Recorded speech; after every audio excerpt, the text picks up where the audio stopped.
Chegamos à nossa aula número 26. Nessa aula vamos aprender a inserir um elemento na primeira posição do array.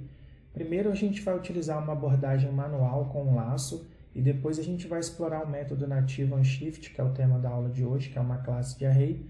Mas vamos no primeiro exemplo criar uma função manual sem onShift e nela vamos simular a lógica interna do onShift. Então, com isso a gente vai percorrer o array de trás para frente, começando do último índice.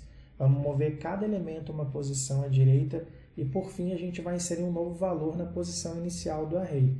Desse modo, você vai aprender o que o onShift faz debaixo dos panos, porque vamos estar desconstruindo ele. Para isso, vamos criar aqui, como a gente ainda está lidando com array, vamos criar aqui um index4.js. A gente vai criar uma função para inserir um valor na primeira posição do array. Então, vamos lá, function insert. Vamos criar ela com duas props, dois parâmetros, um array e um value. A gente pode percorrer ela de trás para frente. Para isso a gente pode usar um for, um laço, no caso. A gente cria aqui uma variável let e igual ao array, que é a nossa prop, ao tamanho do nosso array, a gente coloca um ponto length.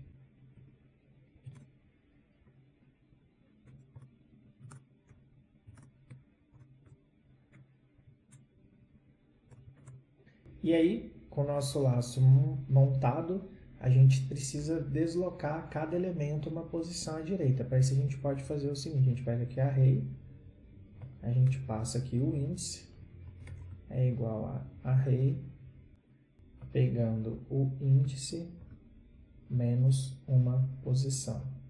É assim que a gente vai estar deslocando cada elemento na posição do array, jogando eles uma posição a mais para o lado direito, abrindo espaço no primeiro item do array, e assim a gente consegue inserir um valor como o primeiro índice do array, que esse é o objetivo, que é o que o onShift faz. Aqui a gente está fazendo manualmente. Então a gente pega aqui array, a gente passa a posição 0, que é a primeira posição do array, lembrando que o array começa em 0, e a gente passa o nosso value.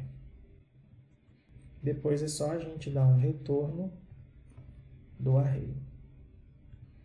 Então, agora a gente está retornando aqui o nosso array já atualizado. Para a mágica acontecer, a gente pode criar aqui o nosso array. Então, vou criar aqui um const numbers e podemos passar um array de 1 a 5. Para visualizarmos no terminal, como a gente vem fazendo aqui no curso, a gente pode passar aqui um console log.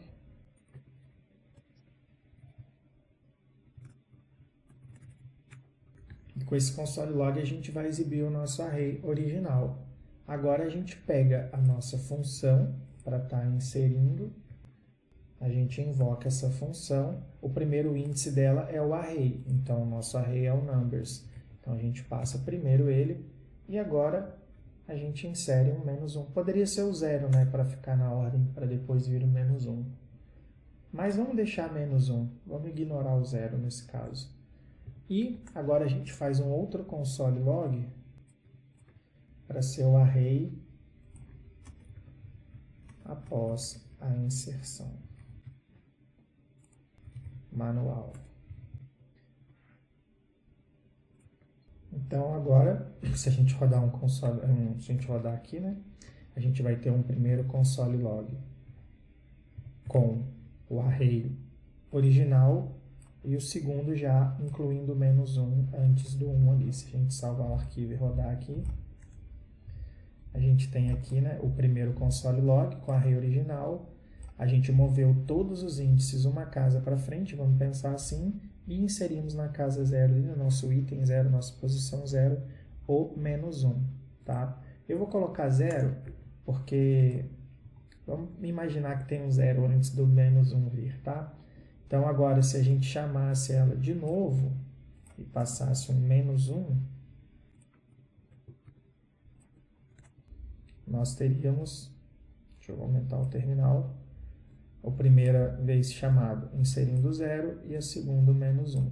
Então é assim que o onShift funciona por debaixo dos panos. Agora que você entendeu como que ele funciona, a gente pode usar o Unshift. Ele vai ser muito mais simples a sintaxe aqui para a gente, mas agora você entendeu o que ele faz, que é pegar o item, deslocar uma posição a mais para a direita, abrir um buraco na primeira posição e a gente preenche ela com o dado que a gente quer inserir ali. Então vamos fazer um exemplo de código, que tudo mais visual assim com código é mais fácil de entender do que só na teoria. A gente pode criar aqui uma variável, né, chamada OneShift2Numbers, só para a gente ter um outro array de números. E a gente pode fazer ele de 1 a 5 também. Então, na verdade, eu vou copiar esse array aqui. Que aí a gente faz exatamente a mesma coisa. E a gente pode passar aqui um console.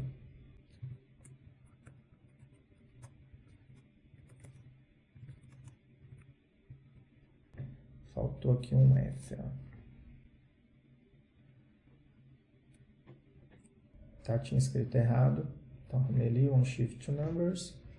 E a gente passa aqui nesse primeiro console log para a gente ter o mesmo impacto visual lá. E só para não embolar muitos, tá? Eu vou cancelar o último ali. E agora a gente pega a nossa variável aqui embaixo e a gente usa o método OneShift, que já é nativo, né?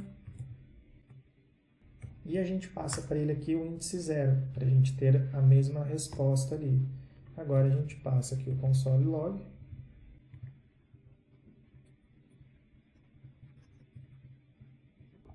Só colocar em letra maiúscula aqui para manter o padrão. E a gente dá um console log dele aqui já atualizado. Vou dar um clear aqui para limpar o terminal. Eu vou aumentar o espaço do nosso terminal para ficar melhor para a gente estar visualizando. E agora a gente tem aqui, ó, com o OneShift, né? A gente tem o array original, assim como a gente tinha o array original aqui. E a gente tem, da mesma maneira, né, que a gente inseriu o 0 como primeiro item do array, a gente usando um shift com uma sintaxe muito mais enxuta, a gente tem o mesmo resultado, né? Aqui a gente teve que fazer um laço para poder deslocar cada elemento do array, uma posição à direita, para abrir um buraco na primeira posição, que seria o índice 0 do array, para daí estar inserindo. Aqui, como ele já é um método de classe nativa de array do JavaScript, só de você usar a palavra OneShift, que é o nome do método, e passar um valor ali, você já faz isso.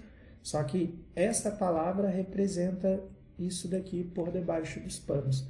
Então é assim que funciona o nosso método OneShift. Espero que tenha ficado bem claro, bem visual aí para vocês terem entendido.